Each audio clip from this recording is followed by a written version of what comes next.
Master word list card number 47। Redress, इसका मतलब होता है अजाला करना, तलाफी करना, या सिंपली अजाला या तलाफी। व्यूअर्स, अगर आप पहली मरतबा ये वीडियो देख रहे हैं तो ये नोट ज़रूर पढ़ लें।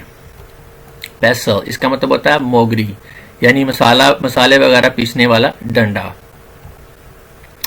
पीस मील, बतदरीज या थोड़ा थोड़ा करके।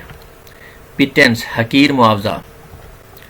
प्लायंट, लचकदार, खाम पजीर, असर पजीर। पंपोसिटी, पुरतकल्लफ होना यानी अबारत का। दूसरे लफ्जों में हम ये भी कह सकते हैं सेल्फ इम्पोर्टेंट बिहेवियर। पॉस्टुलेट, फर्जी तौर पे तस्लीम किया गया सच। प्रैग्मेटिक, अमली, जिसे अमली जामा पहनाया जा सके, काबिल अमल। प्रिसाइज, बिल्कुल ठीक। प्रीहेंसिव, किसी चीज को पकड़ने वाली या पकड़ने के काबिल, कोई भी चीज जो किसी दूसरी चीज को पकड़े या पकड़ने के काबिल हो, और वो चीज जिसके बारे में बात की जा रही है वो किसी जानवर का पैर हो सकता है या उसका दुम हो सकती है। Thank you.